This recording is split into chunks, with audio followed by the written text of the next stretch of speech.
So back to the classroom. So we said that we need to get back to our schools, and that's the starting point for the first in the school when you're going to Silicon Valley. When Satish ji and Milind ji met me that they want to take to Silicon Valley, I think that was a time when we go back to our school days and say that education never stops.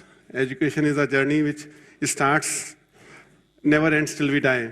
And that's what our Jain Dharma is all about, कि education तो जीवन पर्यंत चलनी चाहिए.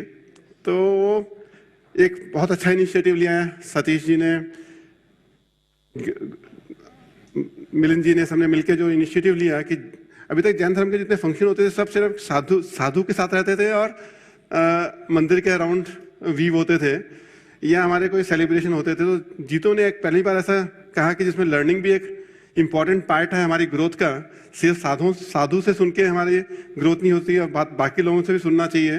जो भी संसार में बदलाव आ रहा है, तो साधु का बदलाव एक समय तक बहुत अच्छा था, बट अब आज की तारीख में साधु एक फंक्शन प्रोवाइड करता है, बट साधु के साथ साथ और नए तरह के साधु भी आ गए हैं, उनको भी सुनना जो है. तो सिलिकॉन वैली में जो आप 40-50 नए साधुओं को सुनेंगे, वो नए बिजनेस के साधु हैं, नए जमाने के साधु हैं. वो भी उन्होंने भी तपस्या की है. उनकी तपस्या डिफरेंट तरह की तपस्या है.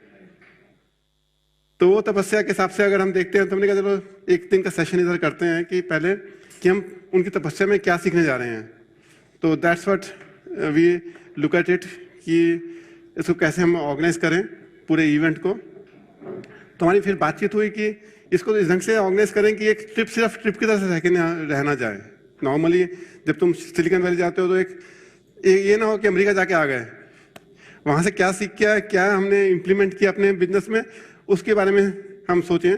तो that becomes a important part of it. So then we discuss some brainstorming happen and then said कि एक तो पहले हम एक दिन का सेशन करते हैं, फिर सिलिकॉन वैली जाएंगे, वहाँ पर इवनिंग सेशन करेंगे.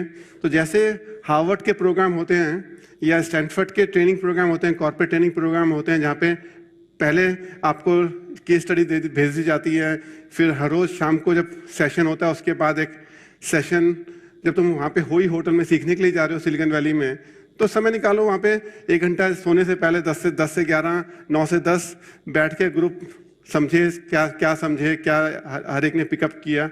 तो ये सब चीज़ें जो हैं वो we can look at it in that session. And then third session will be कि जब आप वापस आ जाओ तो उसके बाद क्या होता है कि शुरू में तो बहुत अच्छा लगता है, जब भी कोई नई चीज़ देखते हो बहुत अच्छा लगता है कि बहुत सीखा, बट 6 हफ्ते बाद सब भूल जाते हैं. उसका ट्रांसफॉर्मेशन हमारे जीवन में नहीं आता. तो अगर वो हम एक प्रोग्राम नवंबर में करें, 2nd वीक ऑफ नवंबर में, 1st वीक ऑफ नवंबर में डिफरेंट सिटीज़ में, जहाँ पे उसमें हम देखा कि हमने क्या सीखा, ग्रुप शेयर करें आपस में कि हर एक ने क्या क्या सीखा, एक दिन की वर्कशॉप और करें, उसमें फिर वो स्ट्रेंथन होगा चीज़ों को, वहाँ से फिर एक्शन प्लान निकलेगा वहाँ से. तो ये जो पूरा प्रोग्राम हुआ G2G प्रोग्राम जो है, ये काफ़ी अच्छा एक इंडस्ट्री के लिए स्ट्रक्चर क्रिएट हुआ. मतलब आई थिंक इंडस्ट्री में ऐसा कोई स्ट्रक्चर है नहीं जिसमें सब लोग इकट्ठे बैठ के साथ काम करते हैं, किसी भी कम्युनिटी में भी नहीं है. मतलब ये इंडिविजुअल लेवल पे तो है कि you go to Stanford, you go to Harvard for management programmes, but you don't have a industry programme like that. And that is a new innovation. So we are trying this new innovation.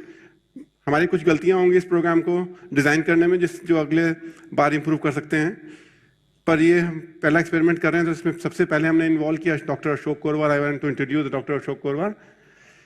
He became a champion for designing this programme. So doctor Ashok Korwar की background, he did his PhD from US UCLA, then he worked for EDS, then he joined IIM Ahmedabad for strategy. In 1999, when he was strategy professor of IIM, I suggested that why shouldn't he join us? I need a full-time strategic advisor to me. So he joined my office as a strategic advisor from 1999 to 2006. So he was sitting. So all the big decisions which we took, you needed some business acumen. So you need a professorial listening board. And Ashok provided that kind of a listening board to us till 2006, 2007. Then he moved to Pune. So Dr. Ashok Koerwar.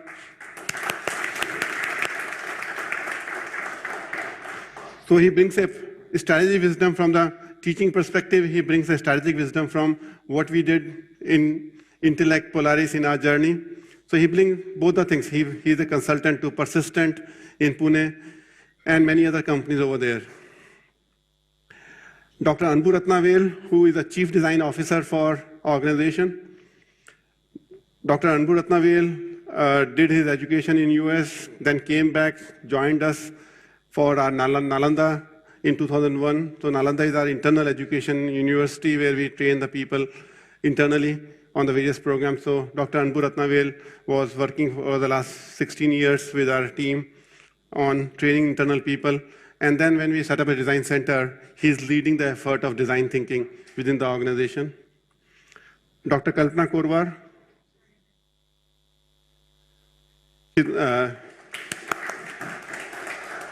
Kalpana Korwar is an architect from NID, and she has a thinking process of expanse. So we believe that design thinking is not about one industry. It's a cross-sectional industry segment which comes together. So when we design this design center, the multiple kind of a thinking process has to come in.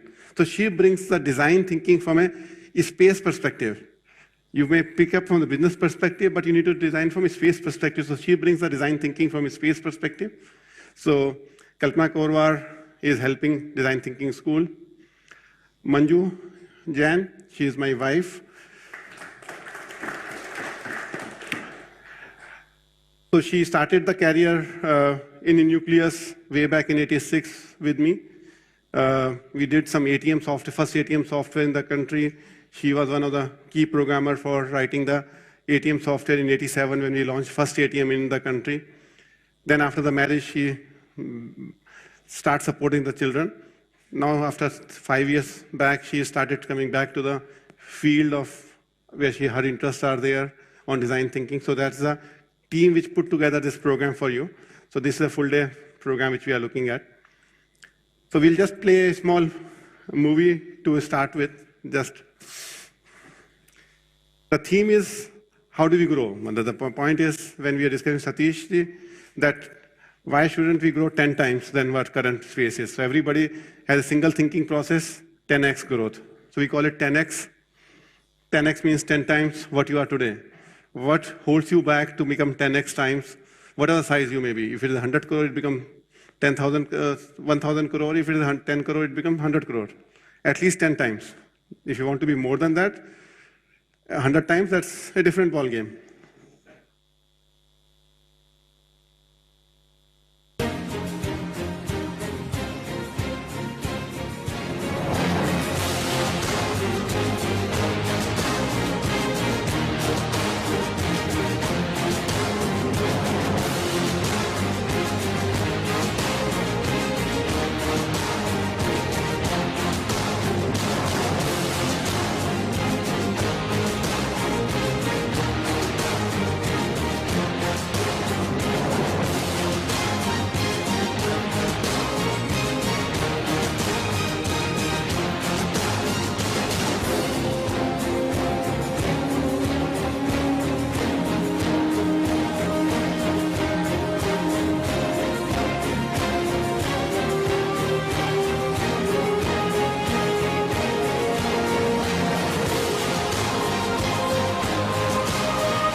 So any comment on the story of bamboo?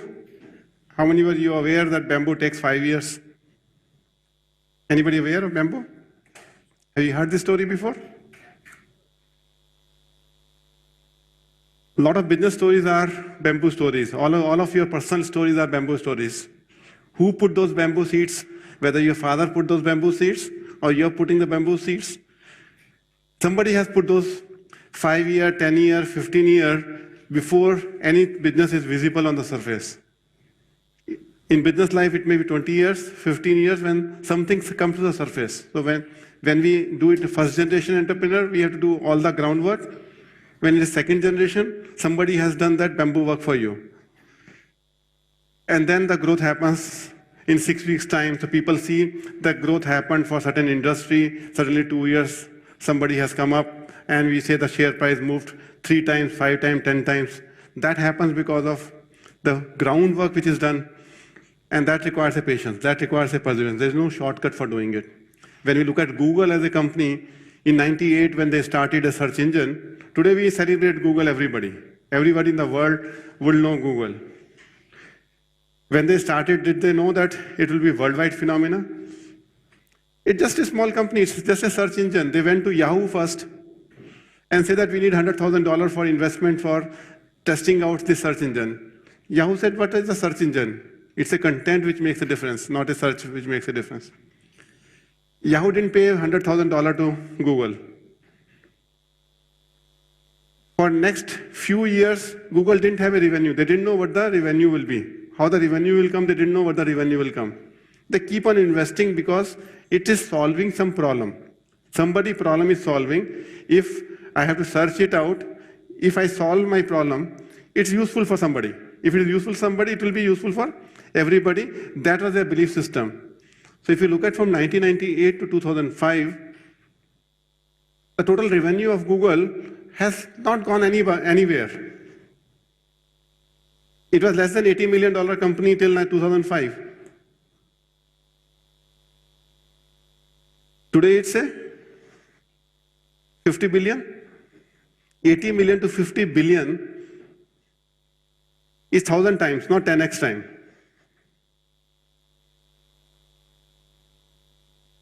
Apple, again we celebrate Apple today. Everybody celebrate Apple, highest market cap company in the world. So if you look at a lot of financial people are sitting in this room, we always say its market cap is highest, something $500 billion. $500 billion अगर हम करोड़ों में डालना चाहें तो कितने करोड़ हो जाएंगे वो? $500 बिलियन को करोड़ में करेंगे कितना हो जाएगा? 3 लाख करोड़ का मार्केट कैप है। 30 लाख करोड़ का यार। 3 लाख करोड़ तो टीसीएस का भी है यार।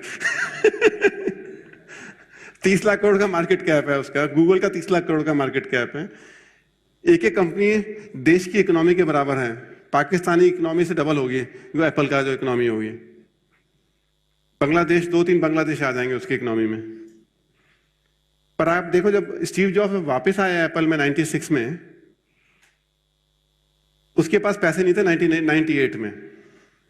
He has to borrow $200 million from Microsoft, his competitor.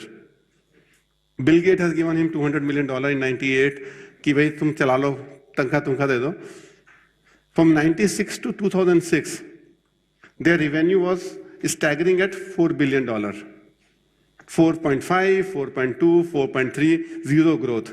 In Indian stock market में तो पिटाई हो ही जाती है, मतलब क्योंकि अगर कोई ग्रोथ ही नहीं है तो इंडियन स्टॉक मार्केट उसको क्या भाव देगा। जबकि उस टाइम उसने आईपॉड तो था, जो फर्स्ट म्यूजिक डिवाइस थी आईपॉड, वो आ चुकी थी 2001 में।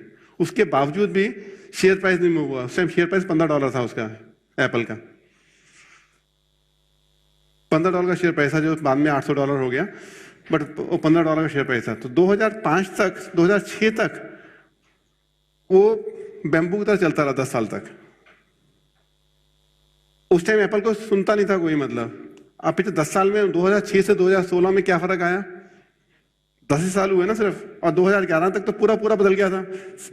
दुनिया में हर एक के मुंह के ऊपर एप्पल था 2011 में। 5 साल में 2006 और 2011 में वो 90 फुट ग्रो हो गया। अब 5 साल तो कुछ बड़ी बात नहीं होती ना, 5 साल तो कुछ समय नहीं होता बिजनेस के लिए। उसमें एक स्टोरी है कि जैसे 2011 में मैंने एक चीज ऑब्जर्व की कि एप्पल का बिजनेस जो है वो $4 बिलियन था 2006 में, 2005 में $4-5 बिलियन था, एग्जैक्ट नंबर मुझे नहीं पता, $4-5 बिलियन था। आज की तारीख में कितना है रिवेन्यू, पता है एप्पल का किसी को? $250 बिलियन है जो रिवेन्यू, सिर्फ सेल्स जो है वो $250 बिलियन है। 5 बिलियन से 250 बिलियन, ये सिर्फ 10 साल में है। एक पीरियड था जिसमें 2011 में जब स्टीव जॉब्स की डेथ हुई, उस टाइम उसका रिवेन्यू था $65 बिलियन 2010 में, तो 2011 में था 110 बिलियन। कितना हुआ total? $45 billion incremental revenue in a year, incremental revenue in a year. अगर आप उसको दोबारा से सोचो, कैलकुलेट करो बैकवर्ड, कि 45 बिलियन एक साल में है, महीने में कितना होगा? 4 बिलियन महीने में इंक्रीमेंटल होना चाहिए। Incremental, I am not talking about base profit, which was the revenue for year 2006, वो इंक्रीमेंटल मंथली हो गया। एक तो वो हुआ, और उसके लिए जो $4 बिलियन के लिए जो इन्वेंट्री चाहिए होगी उसको, उसका फोन बनाता है, उसको इन्वेंट्री चाहिए, उसको चिप भी चाहिए, उसके 25% तो बिल ऑफ मटेरियल होगा, 25-30% तो बिल ऑफ मटेरियल है ना, मतलब प्रॉफिट मान लो 60% भी है, 25-30% तो बिल ऑफ मटेरियल है।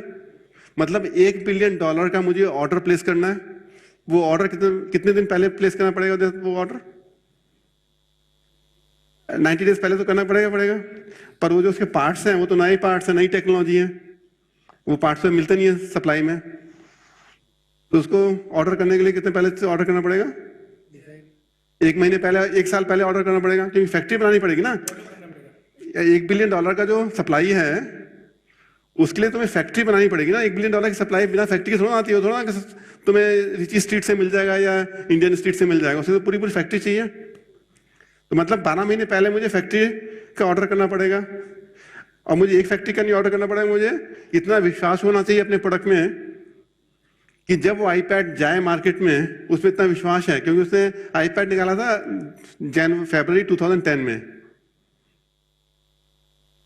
एप्पल ने, और 2011 में इतनी सेल ग्रोथ हुई। तो कुछ कॉन्फिडेंस कहां से आया उसको कि मैं हर महीने एक फैक्ट्री का ऑर्डर करूं, $1 बिलियन की फैक्ट्री का, जिसमें मैं कमिट कर रहा हूं कि मैं पूरी सप्लाई उठाऊंगा, क्योंकि उसका जो सप्लाई उठाने वाला है कोई देने वाला तो है नहीं उसको देने वाला, और किसी को तो मिले ही नहीं, देने ही नहीं सप्लाई, वो तो डेडिकेटेड फैक्ट्री दे रहे हैं। अब वो जो प्रोसेस है वो I call it design thinking. वो नॉर्मल प्रोसेस से नहीं हो सकता, मतलब कि हम में से किसी में जिगरा नहीं होगा कि $1 बिलियन का मैं फैक्ट्री बनाने का ऑर्डर दूं, चाइना में दूं, चाहे जापान में दूं, चाहे कोरिया में दूं, पर $1 बिलियन का ऑर्डर मंथली, कि अरे फरवरी में दिया तो हमें तो एक ऑर्डर देने में 3 महीने लग जाते हैं, 6 महीने लग जाते हैं, 5 लोगों की मीटिंग होगी, 10 लोगों की मीटिंग होगी, मैनेजमेंट कमेटी की मीटिंग होगी। इसका मतलब उनके ऑपरेशन में हर महीने एक ऑर्डर देने लगे एक नई फैक्ट्री का। उनसे एग्रीमेंट भी होगा, उनसे टर्म्स भी कंडीशन भी होंगी, उनके लीगल कॉन्ट्रैक्टिंग भी होगी, सप्लाई चेन भी होगी, क्वालिटी कंट्रोल भी होगा, क्वालिटी कंट्रोल का कॉन्ट्रैक्ट भी होगा। तो sometime opportunity comes in A way, but lot of company fritters away the opportunity because they don't do the full design, end-to-end design. It's not the product design, it's a business design. There's a difference between a product design and a business design. हम design को सिर्फ हम link करते हैं product से, ये bottle है इसका डिजाइन कैसा होगा, वो उसको हम समझते हैं, पर वो बिजनेस कैसे डिजाइन करना है, उसमें सप्लाई चेन भी आ गई, उसमें प्रोडक्ट का डिजाइन भी आ गया, उसमें मार्केटिंग भी आ गई, उसमें डिलीवरी भी आ गई, टेक्नोलॉजी भी आ गई। जब सब कुछ मिलके जब हम करते हैं, जो संपूर्ण डिजाइन है वो डिजाइन थिंकिंग का पार्ट है, वो हमारी सोच का पार्ट है। और वो सोच को हम बोलते हैं, ऐसे जैन धर्म में बोलते हैं साम्यक दर्शन। हम कहते सारे साधु लोग जो हैं हमें यही बोलते हैं दर्शन ठीक करो अपना, अगर तुम्हारा दर्शन ठीक होगा उसके बाद ही ज्ञान आएगा। तो जो दर्शन है और डिजाइन थिंकिंग है, to me both are same, क्योंकि जैसी सोच होगी वैसा तुम ज्ञान लोगे। तो साम्यिक दर्शन से साम्यिक ज्ञान आएगा, और साम्यिक ज्ञान से साम्यिक चरित्र आएगा। तो अगर हम उसको मॉडर्न भाषा में, नई इंडस्ट्रियल भाषा में, इंडस्ट्रियल कॉर्पोरेट वर्ड में अगर करें तो उसको बोलते हैं कि विजन क्या है तुम्हारा, विजन और मिशन क्या है, वो दर्शन हो गया। तुम्हारा जो नॉलेज है, जो प्रोडक्ट है, वो क्या हो गया, वो हमारे ज्ञान हो गया।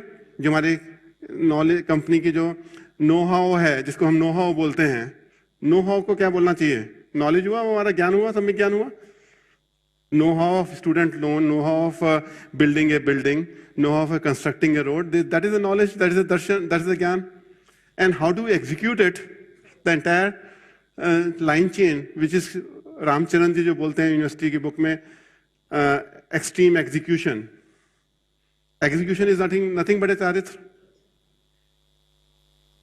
तो यहां से हम देखें तो 2500 साल पहले भी वही कंसेप्ट था जो आज की तारीख में हम कंसेप्ट यूज कर रहे हैं। हमारी भाषा बदल गई है, क्योंकि भाषा समय के साथ बदलती है, बट सोच समय के साथ नहीं बदलती, क्योंकि वो तो नेचुरल है, वो मतलब जो भगवान ने बनाया है हमारा दिमाग, उस ढंग से बनाया है।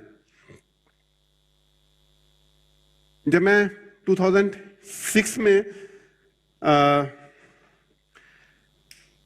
I just was curious in Jainism, so I start reading more about Jainism and I start seeing that if 10 लक्षण पर्व जो हैं, जिसको हम सुबह शाम सुनते हैं, उसके पीछे पर्पस क्या है। तो मैंने एक बार जस्ट सोचा कि ये पर्पस क्या है 10 लक्षण धर्म का, कुछ ना कुछ तो होगा। अगर 2500 साल से कुछ चीज चल रही है, एक धर्म चला रहा है, उसके पीछे जो भी चीज इतने साल तक चलती है, उसके पीछे कुछ ना कुछ डीप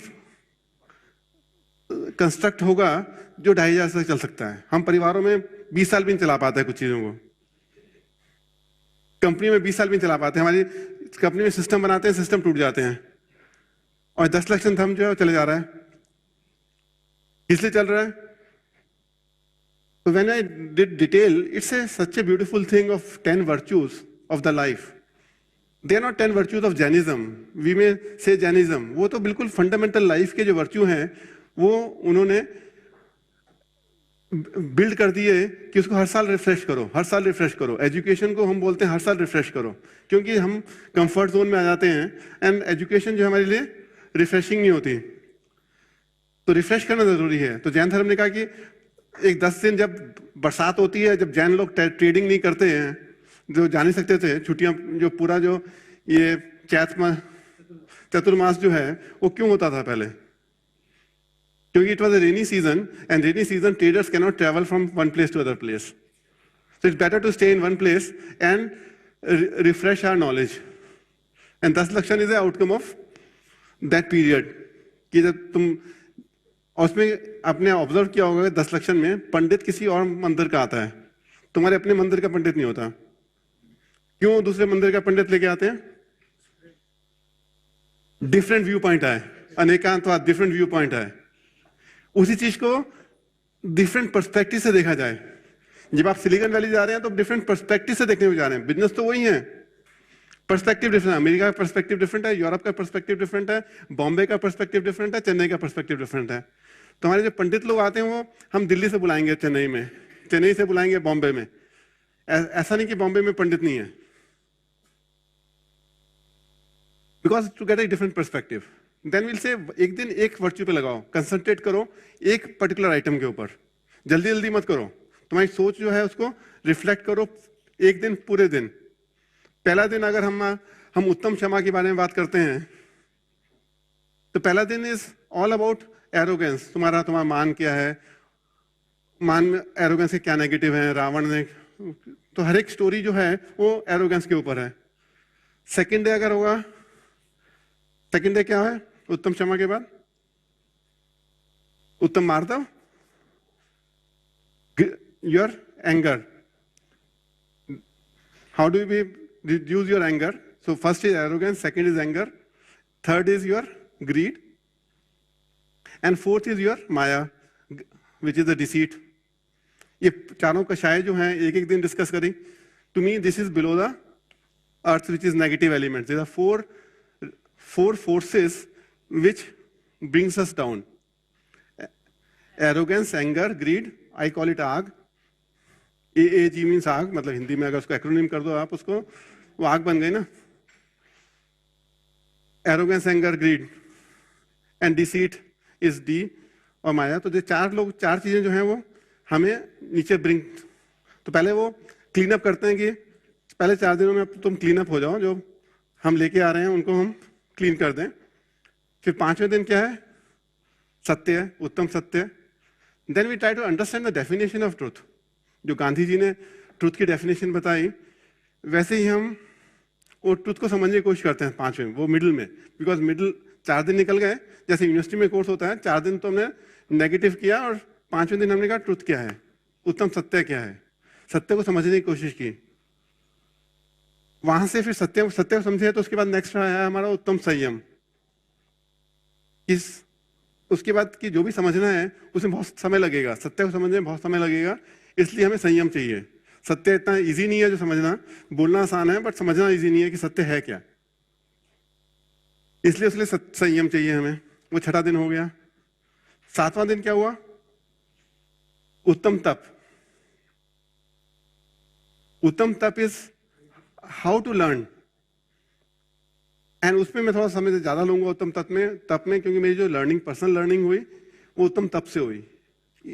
मैं जब ढूंढ रहा था कि लर्निंग प्रोसेस क्या होता है, मैंने 2007 में कहा था लर्निंग कैसे होती है, how my mind learns new thing. Because हम क्या होता है कि हम एक बार 21 साल हो गए, कॉलेज पढ़ लिया, उसके बाद हमारा लर्निंग बंद हो जाता है, हमें लगता है कि हमें सब कुछ आता है, तो हमारा दिमाग हमें अपने आप कहना शुरू कर देता है मुझे पता है, मुझे पता है, मुझे पता है, मुझे पता है।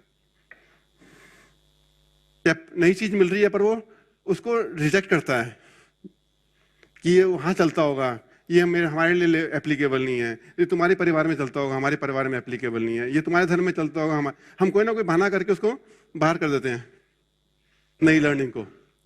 तो what makes people learn, that was my challenge in my corporate life. कि मेरे जितने एम्प्लॉय हैं, जब वो आते हैं तो शुरू में तो बहुत फास्ट लर्न करते हैं 3-4 साल, उसके बाद जब मैनेजर बन जाते हैं तो कूल डाउन हो जाते हैं। तो it's a problem of most of us when you must have seen in your employees, शुरू में जब नौकरी 2-3 साल में जितना लर्न करते हैं, अगले 5 साल उतना लर्न नहीं करते हैं, तो लर्निंग प्रोसेस कहीं ना कहीं हमारा रुक जाता है। तो how do we keep activating it? तो उसमें उत्तम तप में मुझे लर्निंग का सार मिला। उसमें 2 तरह के तप होते हैं हमारे। 6 तो भाया तप हो गए। भाया तप में कौन कौन से होंगे हमारे? जो हम फास्टिंग करेंगे, हरी नहीं खाएंगे, एक दिन एक पर्टिकुलर डे पर्टिकुलर थिंग नहीं खाएंगे, वो सब जो है वो डिसिप्लिन हुए कि लर्निंग से पहले हमें डिसिप्लिन करना है। That's my learning process, start of learning process. जब तुम कॉलेज जाते हो तो तुम्हें क्लास 8 बजे होनी चाहिए, स्कूल में इतने बजे आना चाहिए, एग्जाम होगा, वो सब भाया तप जो है वो उसको डिसिप्लिन करने के लिए। It's external, you come in a dress code, tie होनी चाहिए, व्हाइट सूट होना चाहिए, व्हाइट ड्रेस होनी चाहिए, all these things are part of भाया तप। अंतर तप शुरू होता है। पहला अंतर तप में जो है वो पश्चातापम बोलते हैं, पहला जो स्टेप है लर्निंग का। पश्चातापम को हिंदी में क्या बोलेंगे, इंग्लिश में क्या बोलेंगे अभी हमारी नई भाषा में? मुझे पश्चाताप हो रहा है, मतलब उसको कैसे बोलेंगे? Repent, regret, repent. तो जब भी लर्निंग प्रोसेस शुरू होगा आपका, उस टाइम आपको पहले एक्नॉलेज करना पड़ेगा कि मैंने तो 20 साल खराब कर दिए, 30 साल खराब कर दिए, मैं लर्निंग शुरू क्यों नहीं की? वो पश्चातापम होगा पहला। जब तक आप रिग्रेट नहीं करेंगे, रिपेंट नहीं करेंगे, एक्नॉलेज नहीं करेंगे रिपेंट को कि मैंने टाइम वेस्ट किया, लर्निंग नहीं की, that is the first principle. Second principle है विनय, कि जो भी लर्निंग करनी है तो में ह्यूमिलिटी होनी चाहिए। जैन सर मैं विनय को भी आगे डिफाइन करता, मैं उसमें नहीं जाऊंगा, पर विनय जो है वो नेक्स्ट स्टेप हुआ। तीसरा स्टेप है, मुझे पूरा हिंदी का जो पूरा ट्रांसलेशन है व्यावच बोलते हैं हिंदी में, जो है जो क्या नहीं व्यावच।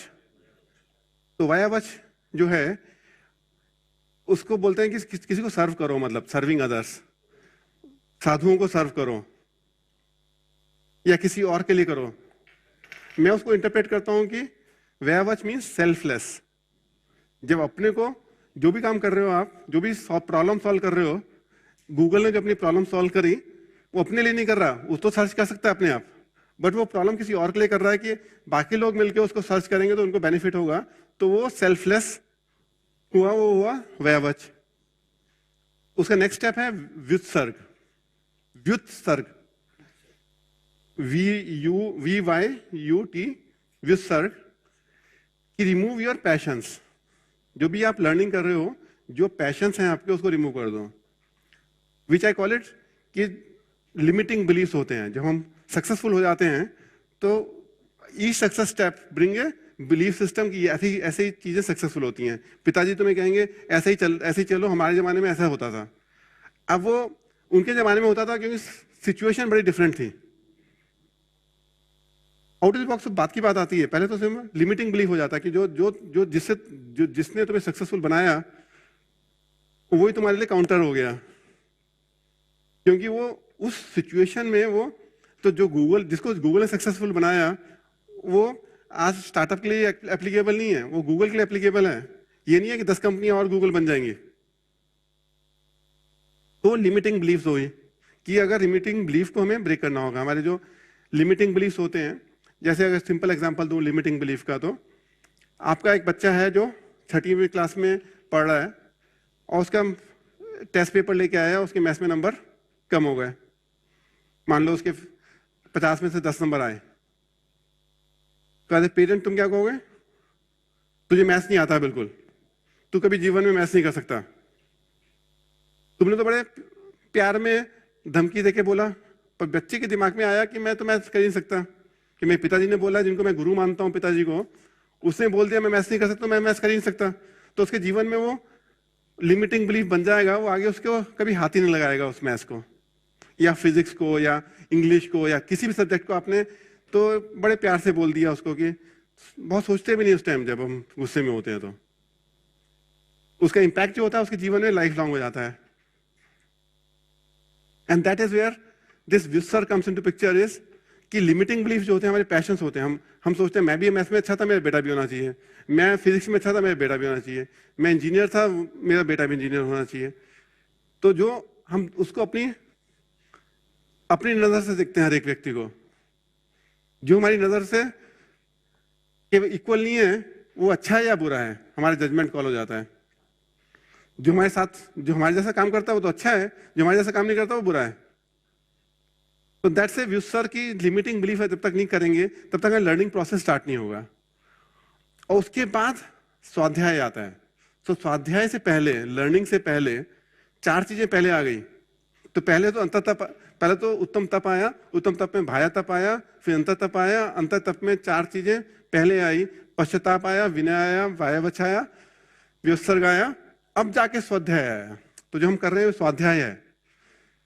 ये जो ट्रिप है ये स्वाध्याय है ना, स्वाध्याय of different order is a business community और purpose is different. Purpose of स्वाध्याय for religion is learning the principle of Jainism is स्वाध्याय। स्व अध्ययन इज ए स्वाध्याय। तो जब मैं खुद लर्न करूं उसको स्वाध्याय बोलेंगे। तो स्वाध्याय कैसे होगा, स्व अध्ययन कैसे होगा? उसमें फिर उन्होंने 5 स्टेप और डाले कि 5 स्टेप लर्न करने के पहले वाचना होगी। somebody will give the lecture, somebody will tell the story, चाहे वो साधु हो चाहे वो मुनि हो, somebody will tell the वाचना। तो तुम सुनोगे, तुम सिलिकॉन वैली जाओगे तो सबसे सुनोगे, वो वाचना हुई। दूसरा हुआ उसमें नेक्स्ट स्टेप होगा उसमें प्रश्न। तो जब वाचना होगा इसके बाद तुम्हारे दिमाग में कुछ प्रश्न उभरेंगे, उन प्रश्न का तुम्हें आंसर चाहिए होगा, वो प्रश्न हुआ सेकंड स्टेप। थर्ड स्टेप हुआ कंटेम्पलेशन, किसको कंटेम्पलेट करोगे, ग्रुप में कंटेम्पलेट करोगे। जो हम सिलिकॉन वैली में जाएंगे तो उसमें हम 10 लोगों की 10 बात सुनेंगे, उसमें फिर कुछ बातें तुम्हारे दिमाग में बैठेंगी, कुछ कंटेम्पलेट करोगे, तुम लोगों से आपस में मिलकर बात करोगे कि कैसे कंटेम्पलेट करोगे। फिर करोगे रिफ्लेक्शन, तुम बैठ के इंडिपेंडेंटली जब तुम अपने कमरे में अकेले जाओगे, वहां पे जब तुम देखोगे सुनोगे, वो रिफ्लेक्शन हुआ। जब तुम प्लेन में बैठे होंगे वापस आते वक्त तुम्हारे दिमाग में बहुत विचार चल रहे होंगे, वो रिफ्लेक्शन का पीस हुआ। उसके बाद वो धर्म उपदेश बन जाता है। जो 5वां स्टेप है वो उसको बोलते हैं धर्म उपदेश। तो तीसरा स्टेप है अनुमाया, अनुमेया एंड देन अनुप्रेक्षा, अनुमाया एंड धर्म उपदेश। तो धर्म उपदेश जो है वो after reflection what comes out is Dharam Updesh, because then all the crystallization happens. तो नवंबर में जब वर्कशॉप करेंगे वो धर्म उपदेश हो जाएगा, मतलब बिकॉज वो उसमें जो है फिल्टरिंग हो जाएगी हमारे नॉलेज की, एंड हम कहेंगे हम 3 चीजें हमें इतने 3 महीने में हमने टाइम लगाया, पर 3 महीने में जो लर्न किया हमने 3 चीजें लर्न की।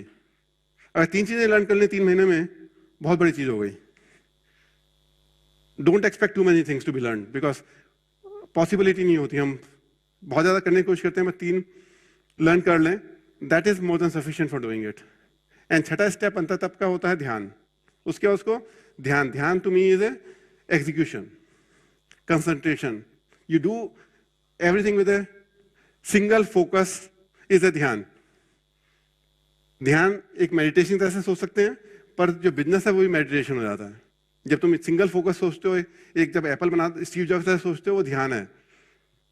जब तुम्हें एक प्रोडक्ट बनाना है, दुनिया में कहना है दुनिया को बदलना है मुझे, माइक्रोसॉफ्ट बोलता है कि एवरी ऑफिस गोज देयर, वो भी ध्यान का पार्ट है। ध्यान तो मैं थोड़ा सा ओपिनियन डिफरेंट हो सकती है आपसे, कुछ लोग हर्ट होंगे जो मैं बता रहा हूं, क्योंकि मैं धर्म से थोड़ा सा, तुम कह सकते हो मैं भटक रहा हूं धर्म से क्या जी? हाँ, this is analogy I am giving. तो उसमें मैं किसी का मजाक नहीं उड़ा रहा, और ये भी नहीं कह रहा कि ध्यान जो है वो मेडिटेशन नहीं है, वो है मेडिटेशन। बट जो मेडिटेशन है हम जो दिन भर करते हैं बिजनेस में, वो भी मेडिटेशन ही होता है हमारा। जब तक हम बिजनेस को एंजॉय करते हैं तो हार्ड वर्क नहीं लगता। समबडी सेज कह रहा हूं तुम बहुत हार्ड वर्क करते हो, मैंने हार्ड वर्क, जब तक तुम एंजॉय कर रहे हो वो हार्ड वर्क नहीं है, वो मेडिटेशन है। जब तुम्हें लगने लगे तुम हार्ड वर्क कर रहे हो, तुम छोड़ दो यार, वो काम करो ही नहीं जिसमें तुम्हें हार्ड वर्क करना है। जब तुम्हारा दिमाग सुबह उठते ही और शाम तक उसी में लगा हुआ है, तुम एंजॉय कर रहे हो, and that is your fun, that is your meditation, that is your dhyan. So that's a 6th step of learning of Antatapa, which is so relevant in design thinking that when I was constructing design center, I try to see how various elements can be brought into the picture. So design thinking मैंने कहा कि यार पहले जो होता है, पहले तो हमें स्किल चाहिए कोई भी डिजाइन थिंकिंग में। स्किल के बाद स्किल क्या है? स्किल जो है वो एक काम को, सड़क बनानी है तो सड़क बनाने में 10 चीजें लगती हैं। 10 चीजों को जो प्रोसेस है उसको अगर हमें स्टेप बाय स्टेप हम वायर कर दें प्रॉपरली, वो हमारा एक स्किल हो गई। डॉक्टर जो है वो काम कर रहा है, सर्जरी कर रहा है, तो वो कैसे वो ओपन करेगा, कैसे वो वेन्स को अलग रखेगा, वो स्किल हो गई। Will come core competency, will come expertise. So skill तो बेसिक है। एक सिक्योरिटी गार्ड है, उसकी एक स्किल है, एक चाय बनाने वाले की स्किल है, कुक की स्किल है, वो तो स्किल हुई। कि खाना भी बनाना है तो 5 मसाले कैसे डालेंगे, किस ऑर्डर में डालेंगे, वो भी स्किल है। जैसे ही ऑर्डर चेंज हो गया तो भी तुम्हारा स्वाद बदल जाएगा। पर वो स्किल अगर 1000 बार करी तो बन गई एक्सपर्टीज। एक्सपर्टीज को हम कैसे देखते हैं? एक्सपर्टीज को बोलते हैं बहुत डीप है, बहुत डेप्थ है। हमारे दिमाग में जब किसी को बोले वो बहुत एक्सपर्ट है, लगता है बहुत डीप है। तो एक्सपर्टीज जो है वो डेप्थ इंडिकेट करती है। एक सर्जन जो पहली बार ऑपरेशन करता था वो 30 मिनट लेता है, कैटरेक्ट सर्जरी भी करेगा। जब वो एक्सपर्ट बन जाएगा तो 3 मिनट में करके निकल जाएगा। एक मदर जो खाना बनाती है उसकी एक्सपर्टीज इतनी ज्यादा होती है कि वो 3 काम और भी कर लेती है, तब भी सब्जी ठीक बन जाती है। और कोई और बनाना शुरू करे, हम करना शुरू करें तो हम रेसिपी बुक से पढ़ेंगे तब भी नहीं बनेगी सब्जी ठीक।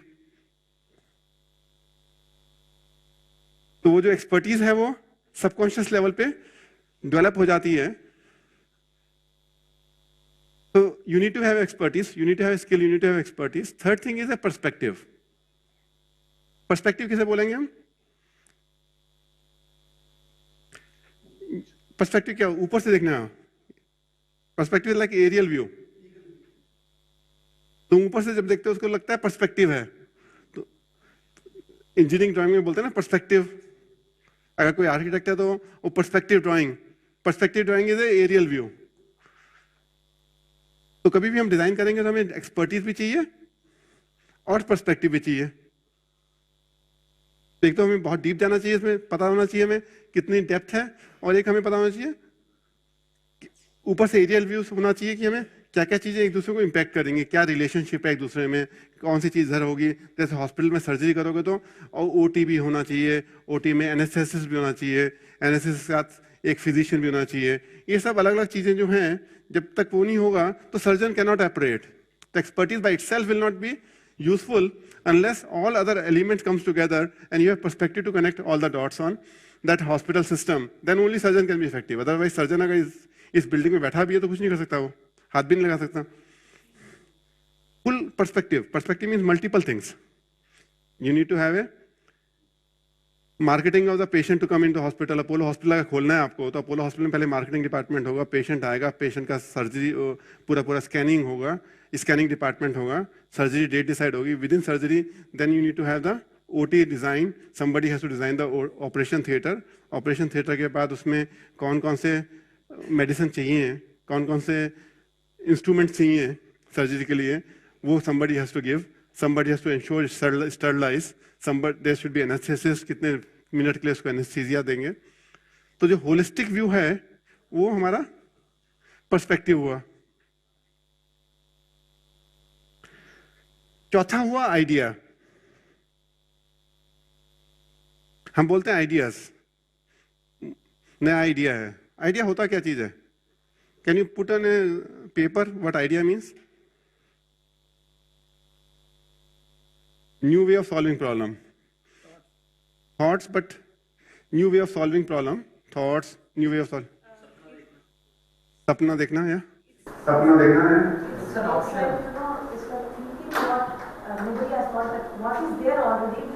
That's right.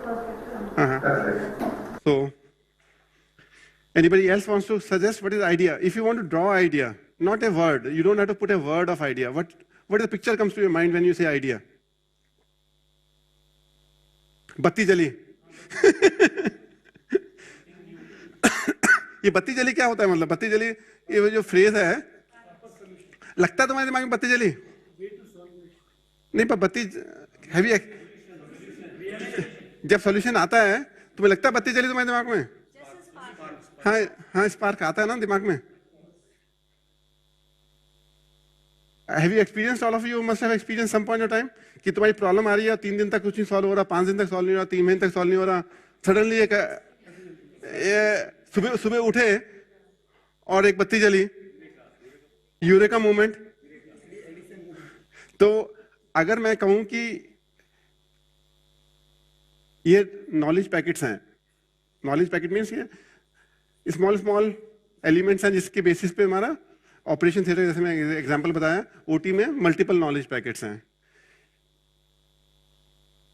ये ऐसे कनेक्टेड है, मान लो ऐसे कनेक्टेड है। Now if you connect this knowledge packet from this pattern to this pattern, new idea will be there. So two knowledge packets connecting in a new form is a new idea, because knowledge packet change नहीं होते संसार में। जो knowledge है संसार की वो change नहीं होती है। जिसे बोलते हैं जैन धर्म सालों से चला आ रहा है, वो चेंज नहीं होगा, वो तो नेचर ने बनाया है। उनको कनेक्शन चेंज होंगे, कैसे कनेक्ट करते हैं हम वो चेंज होता है, तो कॉम्बिनेशन चेंज होता है। तो आइडिया बहुत बड़ी मुश्किल बात नहीं होती है, पर लगता बहुत मुश्किल है। हमारे ज़माने में ट्रंक होते थे, अगर आपने ऑब्जर्व किए होंगे तो हमारे ट्रंक होते थे पहले, जब बचपन में थे तो एक बड़ा ट्रंक होता था, उसके बाद उसको छोटा ट्रंक, उसके बाद उसको छोटा ट्रंक, उसके तो 6-7 ट्रंक ऊपर लाइन में लगे होते थे। तो हमें कपड़े निकालने होते तो क्या करते थे कि पहले 3 उतारो, फिर चौथा वाला उतार के खोल के देखो उसमें शर्ट निकलेगी, अगर शर्ट उसमें नहीं है तो फिर 2 और खोल के देखो।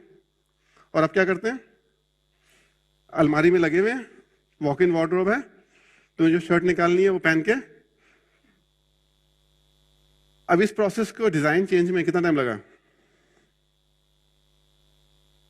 इट्स सिंपल आइडिया था यार, कुछ सोचने के पहले क्यों नहीं सोचा यार? अरे ट्रंक में रख रखी थी तो शर्ट में डंडा लगा के तो टांगना है, पर ह्यूमन दिमाग में कभी बत्ती नहीं जली। ट्रॉली, सूटकेस हम पहले सर पे लेके चलते थे, कुली। अब 2 पहिए जब देख रहे हैं, पहिए चलते हैं, गाड़ी में पहिए लगे हुए हैं, वो तो हमारे 100 साल से देख रहे हैं, बट अटैची में पहिए लगेंगे हमारे दिमाग में नहीं आया। कौन सा कोई बड़ी साइंस, रॉकेट साइंस है क्या? नीड बेस्ड क्या मतलब 100 साल तक चलता आ रहा है। अभी ट्रंक लेके जाने वाला जो है हमारे कितने साल चलता रहा। एक अलमारी का कंसेप्ट गोदरेज अलमीरा आ गई, उसके बाद फिर अलमारी समझ आ गई, अलमारी ऐसी होती है गोदरेज अलमीरा जैसी। बिल्कुल सही। तो बहुत छोटे घर के आसपास बहुत छोटी छोटी ऐसी चीजें हैं जिनको 100 साल लग जाते हैं एक स्मॉल बल्ब जलने में। अब वही अपॉर्चुनिटी थी, यहाँ पे तुम पकड़ लो, जिसने वो व्हील वाला सूटकेस बनाया वो सैमसोनाइट बन गया, $multi-billion कंपनी। एक पहिया तो बनाया यार उसने, और पहिया तो था ऑलरेडी यार।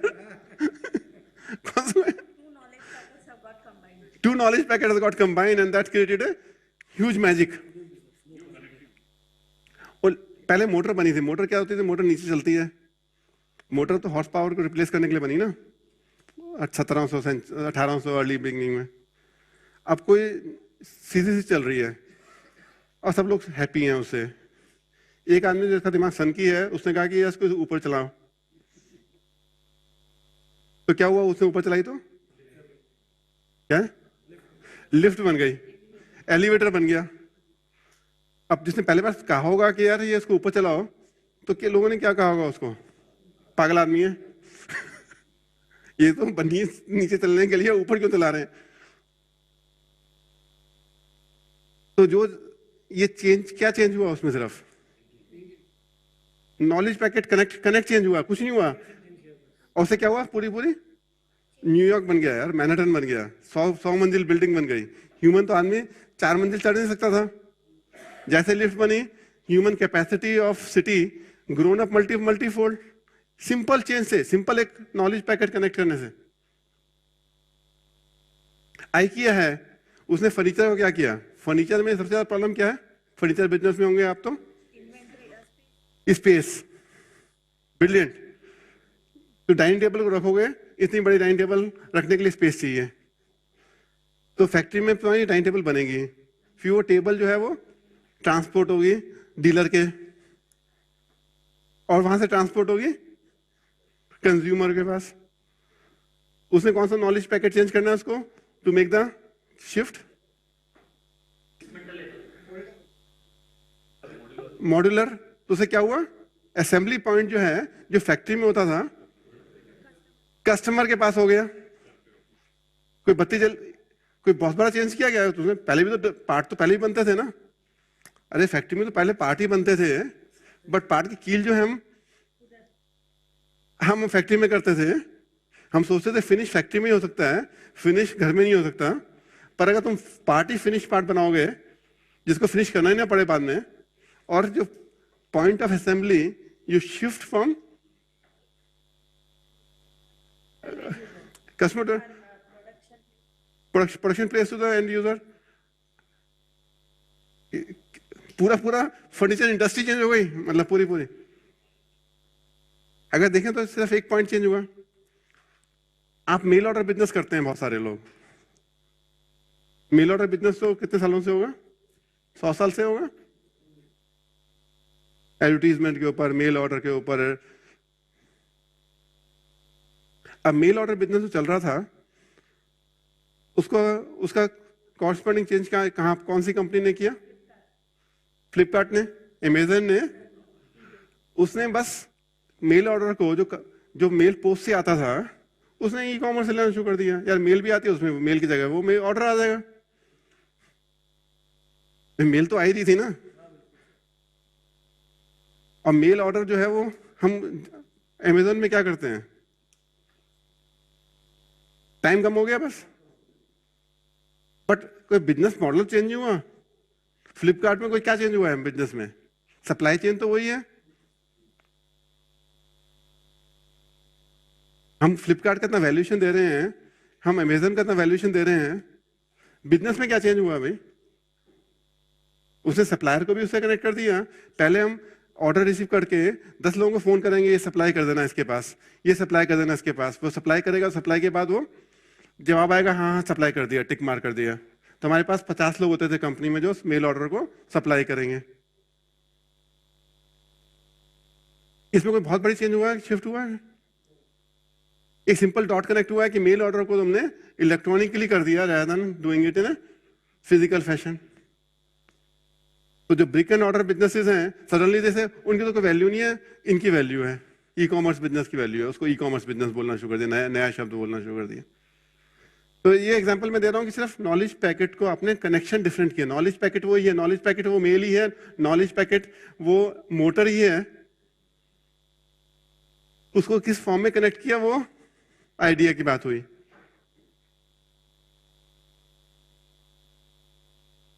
तो वो आइडिया तब आएंगे जब आपके पास स्किल होगी, एक्सपर्टीज होगी, पर्सपेक्टिव होगा। क्योंकि पर्सपेक्टिव में तुम्हें दिखना पड़ेगा ना, दूर से देखना पड़ेगा कहाँ कौन कौन से नॉलेज पैकेट है। पर्सपेक्टिव इसलिए जरूरी है कि तुम्हें ये पता चलना चाहिए इस सर्कल के नॉलेज पैकेट ये है, इस सर्कल के नॉलेज पैकेट ये है, इस सर्कल के knowledge packet, and this knowledge packet is connected to this knowledge packet is connected to this to make an ecosystem. So ecosystem, financial ecosystem, how the knowledge packets are connected, that becomes inter clusters. So I call it knowledge packet. एक जैसे knowledge packet को knowledge cluster बोल सकते हैं। एक cluster of similar knowledge packet is knowledge cluster. तो multiple knowledge clusters are there. Business में कितने knowledge cluster होते हैं? एक marketing sales का होता है, एक production का होता है, एक finance का होता है, एक people management का होता है, लॉजिस्टिक्स। तो एक एक नॉलेज क्लस्टर हो गया। उन नॉलेज क्लस्टर को कैसे कनेक्ट करोगे वो बिजनेस हो जाता है। मैं कहता हूं बिजनेस पैकेट जो है 6 का एक अनबुक क्यूब है क्या तुम्हारे पास? Cube 6 capital cube. यस, तो there are 6 elements which is there in any business. First is your product. कोई भी प्रोडक्ट बेच रहे हो, पहला प्रोडक्ट हुआ, किसको बेच रहे हो? कस्टमर हुआ। तो एक तो प्रोडक्ट कैपिटल हुई फर्स्ट। दूसरी कैपिटल कौन सी हुई? कस्टमर। किसको बेच रहे हो? कौन बना रहा है उसको? Human. Third is human capital. First is product capital, second is customer capital, third is human capital, and fourth is how are you product.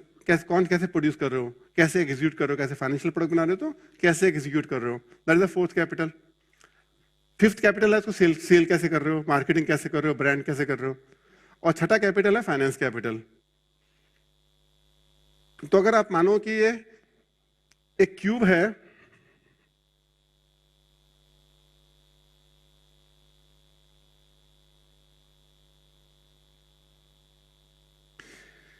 एक क्यूब है, क्यूब में 6 फेस होते हैं। तो 6 फेस अगर 1 centimetre bye 1 centimetre 1 centimetre cube है, अब वो 3 सेंटीमीटर का क्यूब हो जाए तो कितना हो गया एरिया, कितना वॉल्यूम कितना बढ़ गया? कितना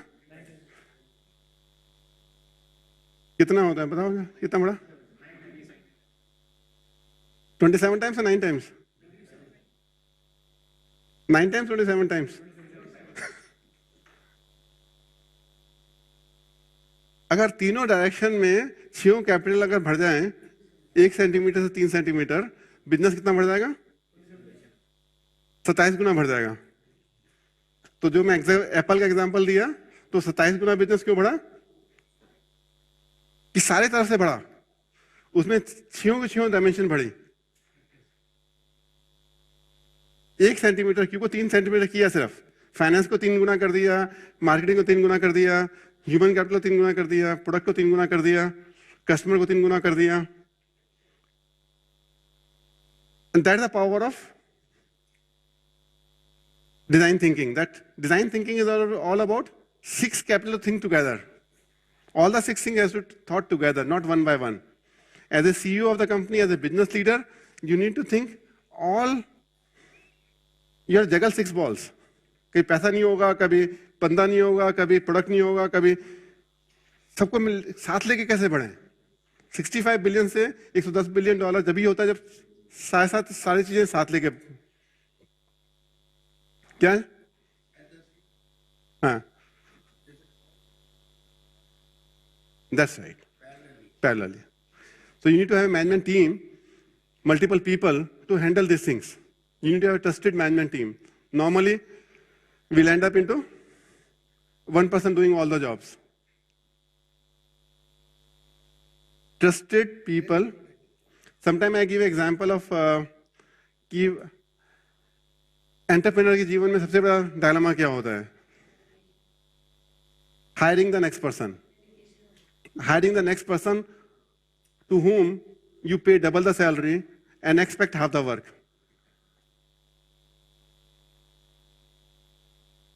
Entrepreneur life में सबसे बड़ा जो dilemma होता है, to hire a person whom you pay the double the salary what you are getting from the company, what you are drawing, and expect half the work. Don't expect equivalent to you.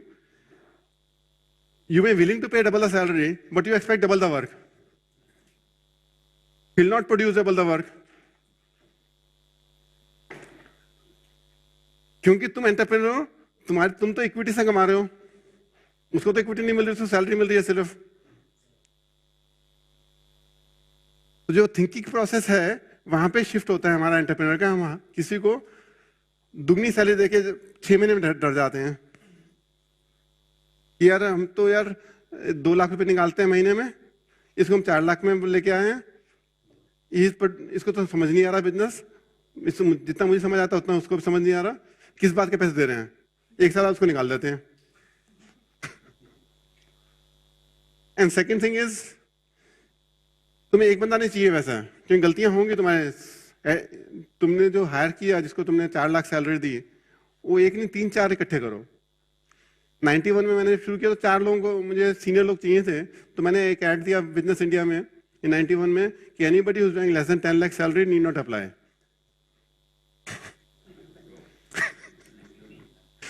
91 में 10 लाख की salary बहुत होती थी, तो उसमें सारे IM के जो 20-20 साल के एक्सपीरियंस वाले लोग आ गए, क्योंकि उसमें ये लिखा था कि उससे नीचे वाले अप्लाई मत करो. अगर बोलते 10 लाख सैलरी ज्यादा देंगे तो एक शब्द बदला मैंने, and suddenly I got a huge amount of resume, and I instead of hiring 1 person I hired 4 people. तो 4 लोगों को जब मैंने हायर किया तो 4 में से 2 ठीक निकले, 2 खराब निकले, तो आगे दोनों ने कंपनी आगे ले गए, 2 वो एक्स्ट्रा कॉस्ट हो गई. तो समटाइम जैसे इन्वेंट्री में तुम एक्स्ट्रा स्टॉक रखते हो, तो ह्यूमन कैपिटल में एक्स्ट्रा स्टॉक रखना पड़ता है.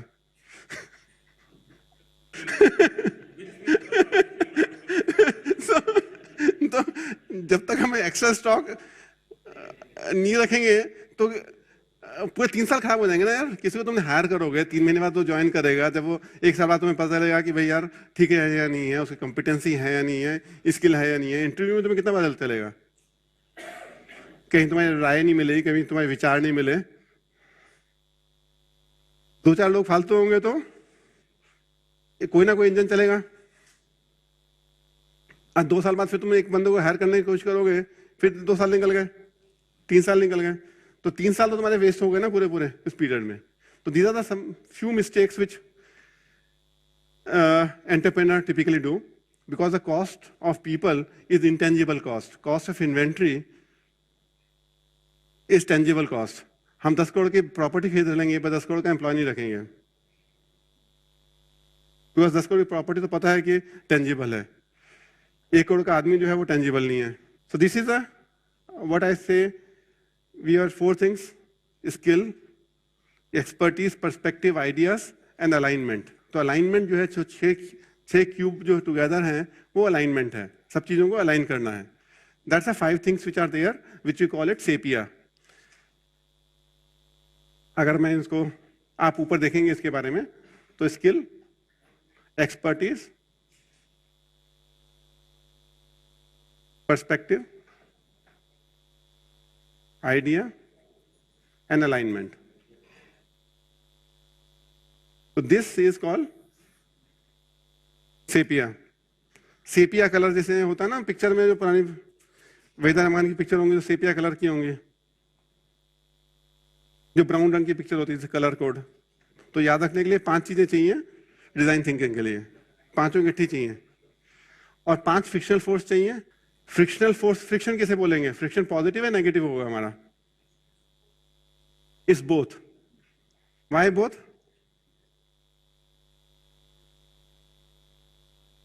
हाँ, तो वो भी बहुत बात है. फ्रिक्शन को अगर कन्वर्ट करें तो आग निकलता है. Very good. Anyway, friction is positive. In what sense you are positive? हाँ जी, brakes. The fastest car design depends on the brake it has. So friction is the most important thing, but you have to use it appropriately. So there are 5 frictional forces, like 5 design forces. There are 5 frictional forces, And 5 frictional forces, first force is called doubt. Because a lot of time हमारे दिमाग में बत्ती जलती है, idea भी आता है, but वो डाउट में रहता है. तो how do take from doubt to action is the first frictional force. Second frictional force is conflict. How you define a conflict? Difference of opinion, difference of choices, difference of perspective, difference of expectation. Conflict सिर्फ difference of opinion, perspective and expectation होती है, और हम उसको under the carpet डालते हैं. क्योंकि हमें बचपन से सिखाया जाता है माँ बाप से कि यार कॉन्फ्लिक्ट होना अच्छी बात नहीं है.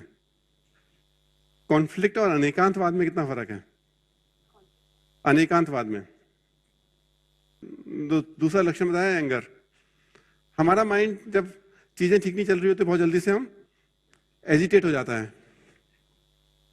एंड प्रोजेक्ट 3 साल तक चल रहा है, अगर चौथे साल वो माली ने पानी नहीं दिया बैम्बू को तो पूरा बैम्बू आएगा ही नहीं.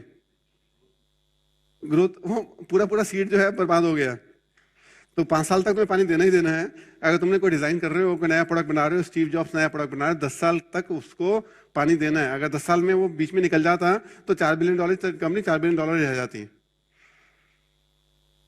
उसको 10 साल तक पानी देने का काम स्टीव जॉब ने जो किया वो इंपॉर्टेंट था बैम्बू के लिए. तो that is where the anger and temperament comes to picture. The fourth force is fear. Fear of what? Not of time. What is the fear? वैसे fear of failure. Fear of unknown यार. lot of time failure भी नहीं होता, पता ही नहीं होता fear क्यों है. तुम हमें fear को analyze नहीं करते. Most of the time fear of unknown ज्यादा होता है कि आगे बढ़े तो failure तो होता है, but failure से पीछे एक उसका तुम थोड़ा क्वेश्चन करो कि तुम्हें डर किसका लग रहा है, तो तुम्हें आधा घंटा कोई तुमसे कोई प्रश्न करे कि डर किसका है, तो तुम्हें शायद ध्यान नहीं जाएगा कि डर कितने का है, किस चीज का है. Fear of unknown, fear of fear, very beautiful word. ना 5वां है तुम्हारा ईगो. एरोगेंस से बोलते हैं. ईगो को मैं डिफाइन करता हूं, I know it all. I know it all. Ego जो है, 2 तरह की ईगो. एक तो है कि मेरे पास बहुत सारी संपत्ति है, तो वो एरोगेंस हो गई, वो घमंड हो गया, वो मान हो गया, वो अलग चीज है. मैं कह रहा हूं कि ईगो मतलब कि आई नो इट ऑल. मेरा दिमाग मुझे कह रहा है कि मुझे सब कुछ पता है, मुझे सुनने की जरूरत नहीं है. जब बिजनेस में हम उस मूड में चले जाते हैं जब मुझे सब कुछ पता है, that is called ego. I know it all. This is a negative force. But you need to have something positive over there. Is unless you have that confidence of that ego that I know it, substantial money. You need to, each force is a how to use it. In what context you need to use it. Because unless I can take ego as a self-confidence also. If I don't have a self-confidence, then I will not able to take a bigger decision. Ego at a perfect level. That's right. That's why I'm using the word friction force. Friction force में क्या है कि कैसे उसको इस्तेमाल करो. Pull and push दोनों चीजें हैं. ये पांचों के पांचों एलिमेंट हैं. डाउट में पुल एंड पुश है. डाउट होना चाहिए, पर डाउट को क्लैरिफिकेशन चाहिए. कॉन्फ्लिक्ट होना चाहिए, बट डायलॉग चाहिए.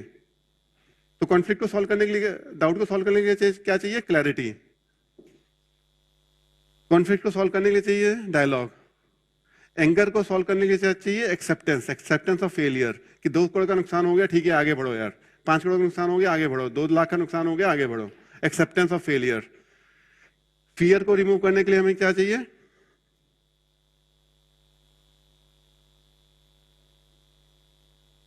Experiment, knowledge.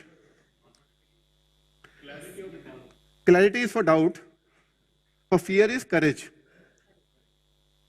करेज जिसे हम कहते हैं रिस्क टेकिंग. करेज, आगे बढ़ो यार. मैं अगर मुझे फैक्ट्री का ऑर्डर करना है, $1 बिलियन की फैक्ट्री का ऑर्डर करना है, आई नीड अ करेज यार. जिगरा जैसे बोलते हैं, जिगरा होना चाहिए यार. तो जिगरा जो है फियर को रिमूव करने का है. और ईगो को कि यार मुझे बहुत लर्न करना है. एनफ, दुनिया में इतनी चीजें हैं कि मैं जीवन में तो लर्न कर ही नहीं पाऊंगा, तो एक विश्वास हो कि मैं कॉन्टिन्यूस लर्नर हूं, वो ईगो सॉल्व कर लेगा अपने आप। तो ये 5 फ्रिक्शन फोर्सेस हैं, इनको मैं बोलता हूं डी कैफ।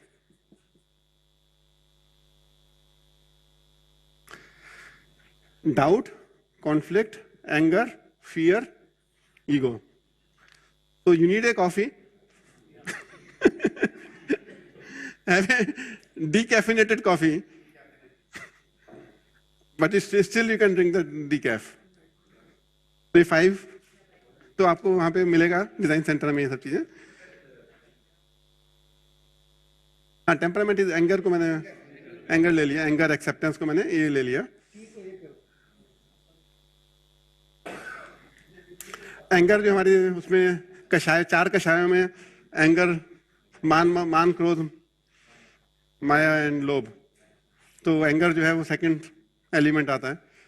एंड देन 3 चीजें हमारी जो वैल्यू क्रिएट करती हैं, जो सिग्निफिकेंट वैल्यू क्रिएटर है डिजाइन थिंकिंग में। एक, तुम कंफर्ट जोन से बाहर निकलो। जो तुम्हारा कंफर्ट जोन है, you need to be vulnerable. Can I be vulnerable? Lot of time we are not. अपने शहर में रहेंगे, अपनी फैमिली के साथ रहेंगे, कोई बोले 5 साल के बाद कहीं दुबई चले जाओ, कहीं इधर चले जाओ, नहीं हिलेंगे। वर्नेबल मीन्स जब भी हम नए कॉलेज में पढ़ने जाएंगे, बाहर पढ़ने जाएंगे, कुछ हमें नई लर्निंग मिलेंगी। Being vulnerable, and vulnerable time पे सबसे ज्यादा आपकी लर्निंग प्रोसेस होती है। जी टू जी नहीं जाएंगे। So, एक कंफर्ट जोन में है, मुझे पता है सब कुछ ठीक है। तो being vulnerable, your mind run so fast. आप नए शहर में जाते हैं, with in A same day you learn कि कहाँ पे मुझे खाना मिलेगा, कहाँ पे मुझे वेजिटेरियन फूड मिलेगा, क्या क्या चीजें मुझे देखनी है। सिर्फ 12 घंटे में बदल जाता है आपको। अपने शहर में नहीं पता होता। अपने शहर के बारे में बताओ, कहाँ कहाँ घूमने जाना है। कोई गेस्ट आता है तुम्हारे घर में, कुछ नहीं है देखने के लिए यार, बेंगलोर में क्या है यार, चेन्नई में क्या है।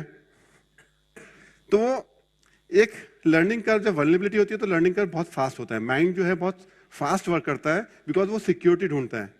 Vulnerability is a very important piece when you become vulnerable.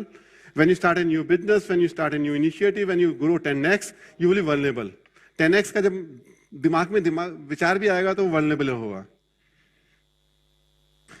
Second force is appreciation. दुनिया में appreciation से बहुत कुछ करा जा सकता है। You start celebrating small things, appreciate every small activity of person, उसका trait क्या है। That is a no money brainer. We all know about it. And third thing is the limiting beliefs. Remove the limiting beliefs. So I call it VAL, which is value addition. V for vulnerability, A for appreciation. This is vulnerable. And this is for limiting belief. So you need to observe what is your limiting beliefs. What is holding you back? You have to examine, reflect, Saturday को, Sunday को कभी बैठ के, ये जो 3 चीजें हैं ये एक्सेलरेट करती हैं। तो 5 चीजें हो गई सेपिया, एंड 5 चीजें हो गई डीकैफ, एंड 3 चीजें वैल्यू क्रिएशन। तो ये 13 एलिमेंट हैं, वो डिजाइन थिंकिंग के बेसिस हैं। तो जब इसे वैल्यू मल्टीप्लायर ना, because that's where value multiplier happens. Is vulnerable, you need to be vulnerable, you need to be appreciative, you need to be removing your limiting beliefs. कि मैं तो cement business में था, मैं तो इस बिजनेस में था। अरे यार थे तो थे यार, उसमें क्या है यार, कोई नया बिजनेस तो भगवान ने पूरी शरीर दिया, दिमाग दिया, नया बिजनेस में घुस सकते हो तुम। वो लिमिटिंग बिलीफ्स हैं सारे। मेरी ये कंस्टेंट है, मेरे वो कंस्टेंट है, मैं जस्टिफाई करता रहता हूँ अपने आप को। उसको निकलने के लिए हमें वैल्यू मल्टीप्लायर चाहिए। So these are the 13 elements which are core of design thinking. आपने बहुत सारी चीजें डिजाइन थिंकिंग के बारे में पढ़ी होंगी, बुक्स में पढ़ी होंगी, lot of articles are there from Infosys, from various thing. मैंने इसको बस सिंप्लीफिकेशन में ये 13 एलिमेंट में रखा है डिजाइन थिंकिंग को। तो जब ऊपर डिजाइन सेंटर अभी हम डिजाइन सेंटर जाएंगे, पहला ग्रुप लेके जाएंगे, तो हमने इसको फिजिकली मैनिफेस्टेशन में हमने कहा कि ये सब चीजें हैं, समझाना लोगों को, 4000 एम्प्लॉई हैं, उनको समझाना है, कैसे समझाएं। सबके दिमाग में इकट्ठा नहीं जाता, लर्निंग प्रोसेस बहुत स्लो होता है। हमारे 4 उसमें जाता है learning process: perception, conception, judgment and retention. बहुत डीप मुश्किल होता है मार्केटिंग मैसेज को किसी को चेंज करना। तो हमने कहा चेंज करने के लिए मंदिर चाहिए, मूर्ति चाहिए, जब भी जाके हमारे धर्म में हमारा विश्वास बढ़ेगा। तो हमें भी एक फिजिकल स्पेस चाहिए जिसमें हम डिजाइन थिंकिंग को आर्टिकुलेट कर पाए, and that is the design centre we created on 7th floor. तो अभी हम एक एक ग्रुप में 15-15 minute, because it's a small space, तो 4 ग्रुप में 15-15 मिनट बाद हम will go to the centre. So first group will come with me, second group, pardon? Yeah, Anbu will make the announcement. Anbu, why won't you? So thank you very much.